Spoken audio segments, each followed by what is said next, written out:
Golf Central on YouTube is brought to you by the new Paradigm Woods and Irons from Callaway. Hey there, I'm George Savarikis, and this is your Golf Central update. Taking a look at what's coming up this week in golf. The LPGA back in action for the first time since January. They begin a brief stint in Southeast Asia. Honda LPGA Thailand. They head to Singapore. The following event, DP World Tour, remains in Asia as well. Indian Open and the PGA Tour heads to Florida for the Honda Classic, part of the Florida Swing. Significant news in the legal battle between the PGA Tour and LIV Golf. Judge Beth Laibson Freeman of California's Northern District granted a request by the PGA Tour to add the Public Investment Fund of Saudi Arabia and its governor Yasser Al-Rumayyan as co-defendants in a countersuit. Last week, the court ordered the Saudis to comply with the discovery process in LIV's antitrust suit against the PGA Tour. Jody Balsam, professor of clinical law at Brooklyn Law School, joined Eamon Lynch and myself on Golf Today to discuss what this means for the Saudi-backed tour. It's been well established the reluctance on the Saudi Public Investment Fund and its governor, Yasser Al-Rumayyan, to be subject to discovery in the US courts. What importance does this decision have on that reluctance of theirs? The court has now allowed the PGA Tour to add the Saudi Public Investment Fund and Mr. Al-Rumayyan as parties to the litigation. Once they are parties to the litigation, they are subject to the court's greater authority to compel discovery of parties and to compel discovery that's far broader. So how massive a ruling is this for the PGA Tour? Well, the significance of the ruling goes beyond the ability to obtain depositions and documents from the Saudi parties. It now puts them in the position of being potentially liable to the PGA Tour in the counterclaim for tortious interference with contract.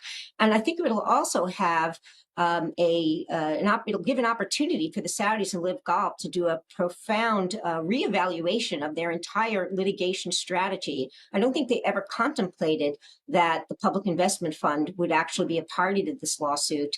And they may decide that it's wiser at this stage to consider settlement of all claims, including the antitrust claims, rather than proceed in American courts.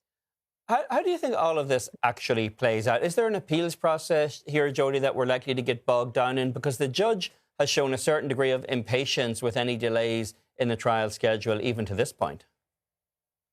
Well, procedurally, what happens next is that the Saudi parties can now raise certain defenses that were not available to them as a non-party simply being subjected to a subpoena for documents.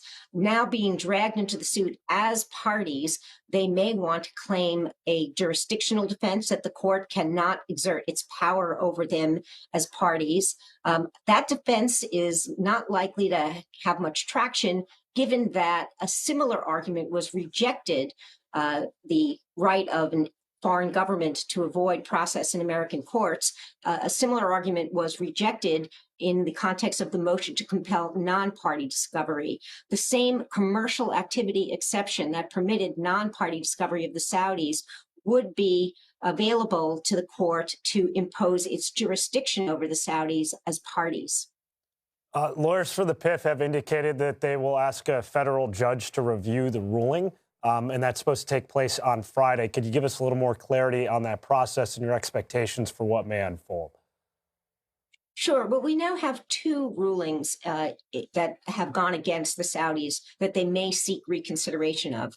One was back when they were non-parties, the ruling to compel discovery. They had announced that they would seek reconsideration of that ruling in front of Judge Lapson Freeman. And now they have Judge Lapson Freeman's own ruling that they should be participating in the case as parties.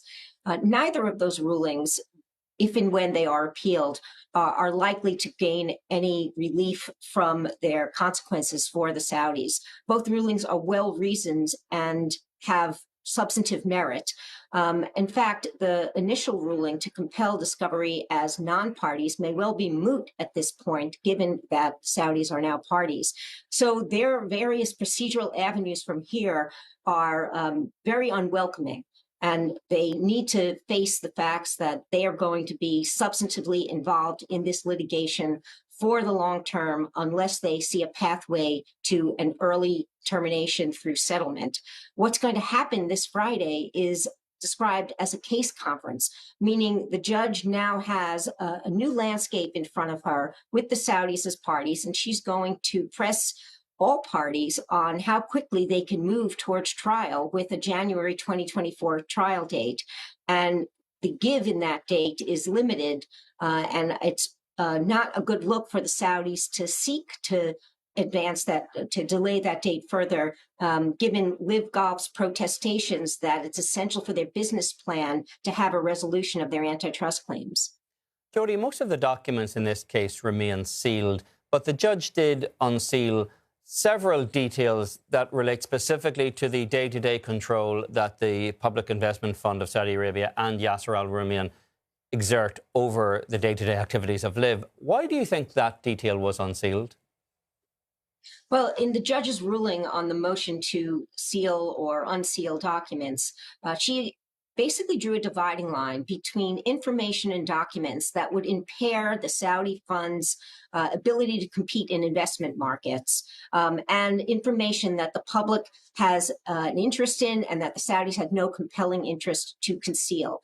So, for example, she continued under seal the information that related to how the Saudi investment fund structures its investments, the indemnities it provides, the degree to which it requires decision-making to involve it. But it unsealed, the court unsealed documents that relate specifically to its day-to-day involvement in LIV Golf. And those, she found the public had a more compelling interest in disclosure than the Saudis did in concealing it.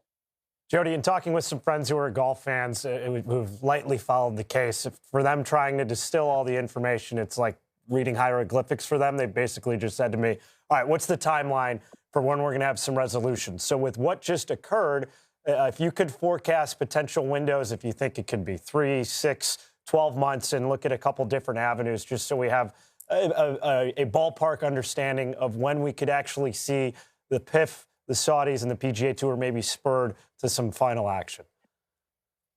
Well, at the moment, we are looking at a May deadline for all party discovery. That means all depositions and all document exchanges need to occur by then. That would include the Saudis' secret classified information they claim that their own national laws prohibit them from turning over. So if push comes to shove and they absolutely have to disclose that information and they feel that there are impenetrable barriers to doing so, that May 2024 deadline seems to be a time frame for any early resolution of this case. But if they find a way to participate in discovery that satisfies the court's authority here, then we're looking at a January 2024 date for trial. But my prediction, frankly, is that there's no way the Saudis let this case go forward if they stay as parties, and they're going to try to dispose of it without a public hearing. Which would make sense given everything we know that seems to be ruminating behind the scenes. Jody, thanks as always. I'm sure we're going to be seeing your face on Golf Today again very soon. Good to see you.